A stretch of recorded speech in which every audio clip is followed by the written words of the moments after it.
You can lead teams, manage money, make decisions that team members can depend on, and walk in rooms where nobody even questions your competence. But let a man that you just met all of a sudden be slow to text back, things aren't working too good. Now you have to question everything and even poll your own group chat for an answer. And if that sounds ridiculous to you, that's a good thing, because I actually want to explain why it makes perfect sense and why it's reflected and spilled out into your relationships now. Because the truth is, high achieving women don't actually struggle with making decisions, nor do you struggle because you lack intelligence. You simply struggle in this decision making process because the same things that you're using in your business to make decisions that you've seen success in are the same type of decisions or processes you're trying to influence your relationships by, and we're not seeing the same outcomes. Furthermore, exposing that the decision making process that creates success professionally can easily create a distorted view when identity, rejection, and emotional uncertainty enters the picture. And so in this whole video, I'm going to actually show you 4 ways success can sneakily really conflate and quietly change the way that you create relationships. And what's in front of us is a nice little success formula that really represents A plus B equals C. Okay. You've seen this in school. Obviously, it didn't have success in the middle, but you get it. Okay. And all these sides are equal. Okay. At least as we're going to imagine with the drawing. But what we're reminded of is just this formula of A plus B equals C. Okay. And this idea that if you do something, one thing, and you do it enough times, you're going to get this immediate result. Okay. And because all sides are equal, this is a result that you can count on in anything that you do. The more that you do something, the better it is it's going to be. Okay. And this C represents an expected end. Okay. Expected result. Right. Almost guaranteed. Okay. Let B kind of represent, you know, a certain adjustment or tweak. Okay. And then let A represent, you know, the decision. Okay. If it was a specific motive, a specific, you know, action. Okay. And then, you know, the action, and instead of tweak, we'll actually say more. When we're looking at this, okay, the first thing that we have to realize from this formula that is actually playing a role in the lack of relationships that you're seeing in your life is that effort, okay, is the first one you want to know. Effort has been rewarded your entire life. What do we mean by this? Well, with effort, okay, came more achievement. Okay. Effort kind of represented a more achievement or the idea that you were actually moving forward. Okay. Just going to say achieving. All right. And then there's also some other things that we have to recognize in this same picture. Okay. Just to like draw a nice little T chart there. All right. If you study harder, okay, if you study more, you're going to get great grades. Okay. That means better grades. It's the ABC formula, right? For those of you who maybe played sports, if you practice more, you got more shots up, you're going to get better at the game. Okay. If you work harder, okay, this is going to guarantee a promotion of some sort in your business, in your job, in your finances. Okay. If you improve the system, you're going to get a better outcome. Okay. That's the formula. That's the A plus B equals C that comes alive from the triangle that we built in the beginning. Okay. And then when you contrast relationally, okay, the differences between the two, you actually realize that you can't control mutuality. Okay. That's really the biggest difference. When you go into relationships, this isn't the same formula that you can see, right? Because you can study more, you can work harder, you can get to know your person even more, know their love languages. You can understand so much more about all the things that cause them to tick and move the way that they do. But what you can't really predict in a relationship is whether or not this person is going to also share the same mutual willingness to participate in the growth of the relationship as well. Okay. And so you can improve half of your relationship, that being your half of the relationship. Okay. But you cannot perform somebody else's will for you. And that's the biggest thing that you have to recognize. Okay. You can't perform somebody else's half. You can only control, right? Here's like a little note. You can only control you, right? And because everywhere else in your business, okay, in your job, in your finances, you've seen immediate results because it's systemized, it's automated, or this is just how the company moves, the business that you're building. We can't see it the same way in the relationships. And so it causes us to stay struggled. It causes us to stay more frustrated. It causes us to actually think it's better if we don't invest in a relationship because we don't believe a relationship actually fits the vision. When it's not that it doesn't fit the vision, it's just that it actually requires a different formula instead of what you've used in your business. Okay. So, for example, okay, you might say, hey, I need to explain more. Okay. Or I might need more patience. I might need to give more sex because it's not enough happening. And maybe if I do that more, then this person is going to show up and perform all the things, more emotional labor. Okay. More understanding, more prayer. Okay. But none of this actually creates willingness in the other person. And it's still kind of creating this idea that if you improve in one area, you're going to see more from the other person. And we see that that doesn't guarantee that in the relationship that you build. Okay. That's one moment or area. Okay. Or one way that your success is actually causing you in one way or another. Okay. To quietly change the way you make relationship decisions. Okay. What about the other three? Well, number two is actually being accustomed. Okay. Okay. To solving problems. What do we mean by this, coach? Well, think about it in your business. Okay. When there's a problem, let's just say business and then person. Okay. When there's a problem, all right, we're quick to solve it. All right. Great minds think alike. So we get into a collective agreement on the matter at hand. All right. We're going to fixing. Okay. It's project based. Okay. When we turn it in on time, we're going to get what we're looking for. All right. But when it comes to personal, it actually shows that you begin to treat your significant other as the project that you are called to build, to fix, or to solve in some capacity. Okay.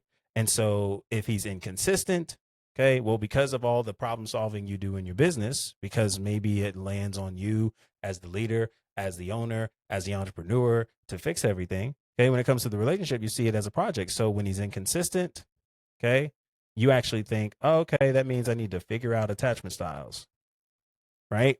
I need to figure out his nervous system. Okay. I need to figure out why is it that he does what he does, right? Then if it's avoiding commitment, okay, maybe you'll say, oh, well, I just want to understand his trauma, right? You try to contextualize the traumas that this person goes through, okay? The pain that they're experiencing. Why is it that they're ticking and responding the way they are? Okay, I do want you to see this a little bit better, so I'll scroll up. Okay, instead of it just being that he hurt you, right? We now again continue to contextualize his trauma, but then we, start trying to understand the childhood. Oh, he just went through a really tough patch with his mom. He never had his dad in his life. And so even though he might hit on you or he might do something that's really, really dysfunctional and traumatic based, and maybe even he'll be quick to say, oh, I just never had this. I never had that. I never had nobody to teach me. You'll use that as an example or as an excuse to cling to it. Oh, it helps understand, therefore it excuses. And we kind of conflate two, okay? And it really creates a sense of compassion without discernment, which oftentimes can actually turn into people pleasing because it causes us to step out of alignment with what makes the most sense for us. Okay. So when you become a problem solver, and that's how you've been trained in your business, and you try to put that into your relationships, you actually become the person that takes on science projects and feeling the duty, maybe that you'll label as conviction, God, even that's calling you to this person, when in reality, it's just the wiring that you've cultivated that has led you to believe that this was something for you. And so understanding why someone behaves a certain way does not mean the behavior is compatible with the relationship you want. And the biggest thing that you have to differentiate as you actually dissect this problem is understanding that explanations, okay, don't mean excuses. we can understand one's trauma, one's history, one's past. That doesn't mean that you're called to solve, put the S on your chest, become Supergirl, Superwoman, and save the day. Superman, save the day. You get it. Like, that's not your job. And what we understand from childhood experiences and all the things, even though that gives context and that explains why someone does something, that doesn't mean that we should give room, cling to it, and not expect something different to change for the more conduciveness of the relationship. Okay. So now defining and describing those two things, it's not problem solving that's found a way, right? You're a problem solver. You've gained that in your business. You try to apply that in your relationships, don't work. Maybe it's not the effort equating to achieving, improve, equating to better. Okay. Maybe it's this problem for you. Okay. And many of you probably can relate to this. Okay. This identity, this ID threat. What do we mean by an ID threat? Well, the idea that if you choose wrong, it's threatening your identity, right? Because you don't look like the type of person to choose wrong in your business. You have such a status, high esteem. Okay. And then there's an embarrassment that comes across you, whether it's among your family, your peers, your workers, friends, everybody else around you that's succeeding, that has marriage, that has relationships. And it comes to you, and it almost seems as if you look like the type of person that just can't make the right decision when it comes to your relationships. Right. And so there's this feeling of an overwhelming embarrassment, shame, guilt, because what we do is we identify in the event of choosing wrong. Okay. So you'll say things like, I should have known. Okay. You'll say things like, I teach everyone else. Right. How is it that I can help everyone else in this area? How is it that I can help everyone else in learning what it looks like to pay attention to behaviors and, to really be able to call things out, but I just seem to can't get it because I fail in my relationships. Okay. You might even say things like, my friends warned me. Okay. And it doesn't necessarily mean that, like, you know, it doesn't necessarily compute in your mind, like, oh, okay, that's a truth. We were warned and we didn't take heed. No, this all comes with shame and guilt. I should have listened because this would have all stopped. This would have all been paused, halted. Okay. I'm successful everywhere else.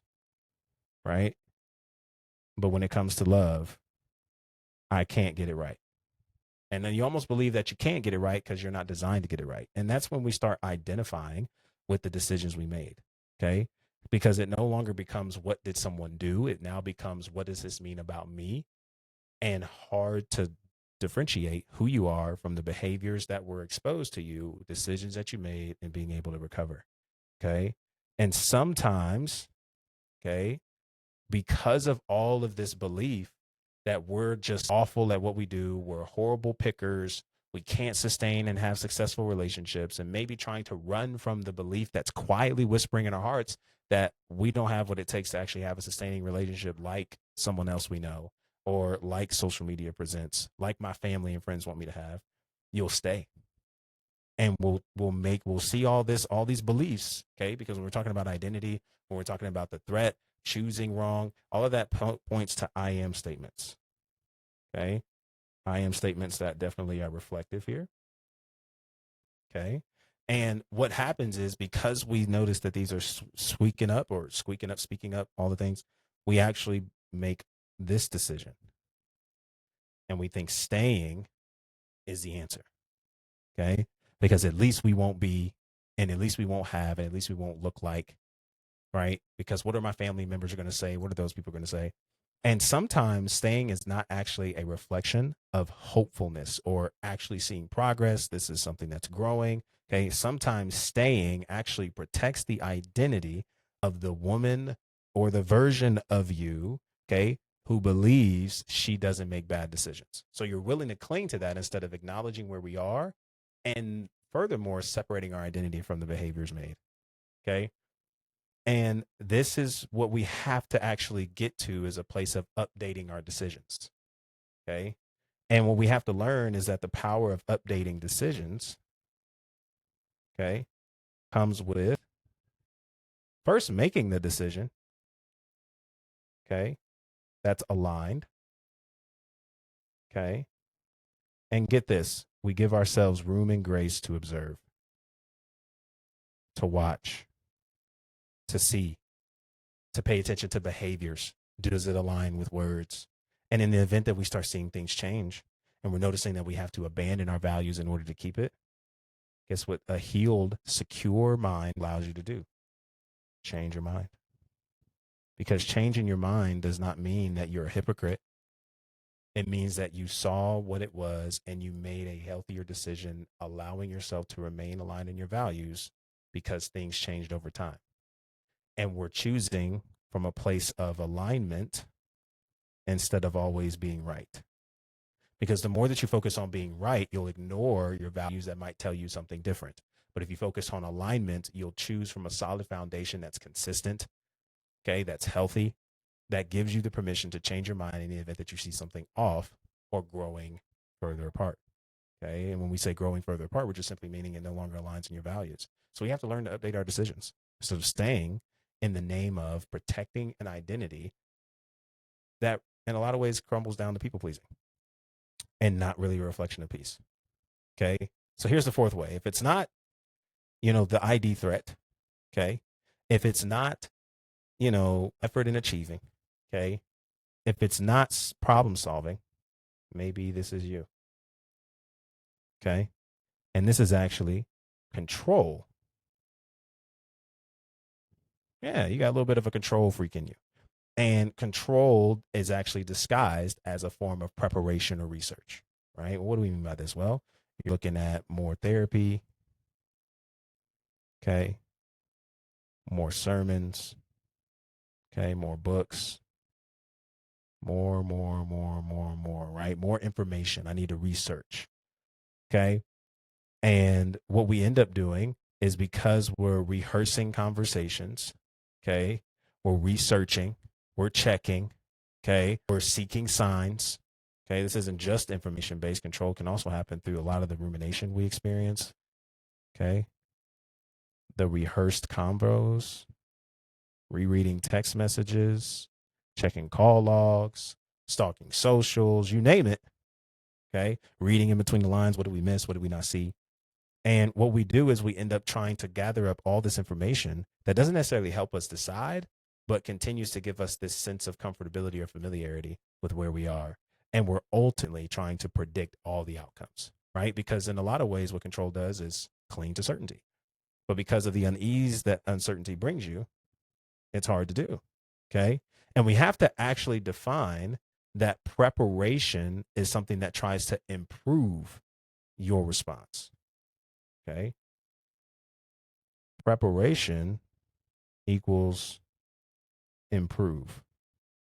Okay. Preparation is something designed to give you the information and evidence needed to make a healthier decision. Right. However, control actually, in a lot of ways, equals guarantees. Right. You just need to know the answer. You just need to know the why. If I can predict the future, I feel more comfortable about my present. But we know life doesn't work that way. And when it comes to living in the sense of abundance and fullness, instead of needing certainty for everything to go exactly according to plan, we actually need to build certainty in a different direction. Okay. And that's actually in our relational discernment to trust our decision making and having greater certainty in this one word: recovery. Our ability to recover in the event that the decision that we made doesn't turn out to be favorable. Okay. And so here's the framework that we really have to do in order to get to this recovery, which is actually highlighted in these 3 questions with relational discernment. So relational discernment questions. Okay. RDQ. Okay. Number 1, what actually happened? So what are we looking for? Evidence. Okay. And it's summarized in the question, what actually happened? Okay. Which leads to number 2, dealing with the story, which asks, what am I making what happened mean? Okay. What actually happened? Maybe it's a missed text. Maybe it was a separation.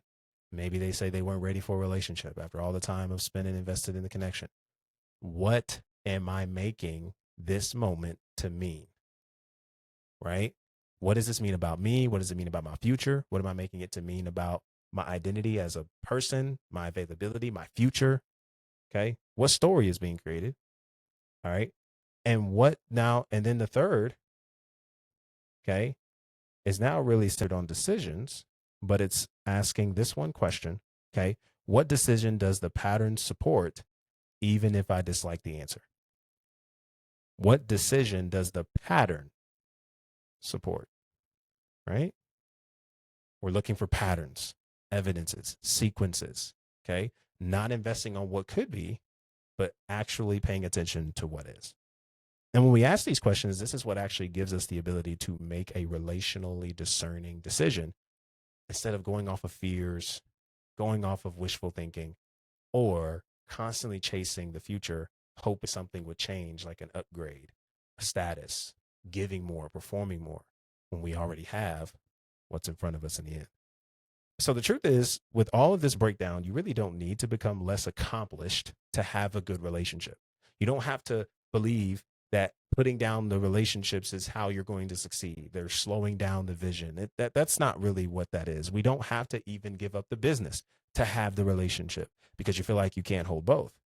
You just simply need to stop expecting the same rules that govern performance as you've seen in your business to also govern intimacy with your personal relationships.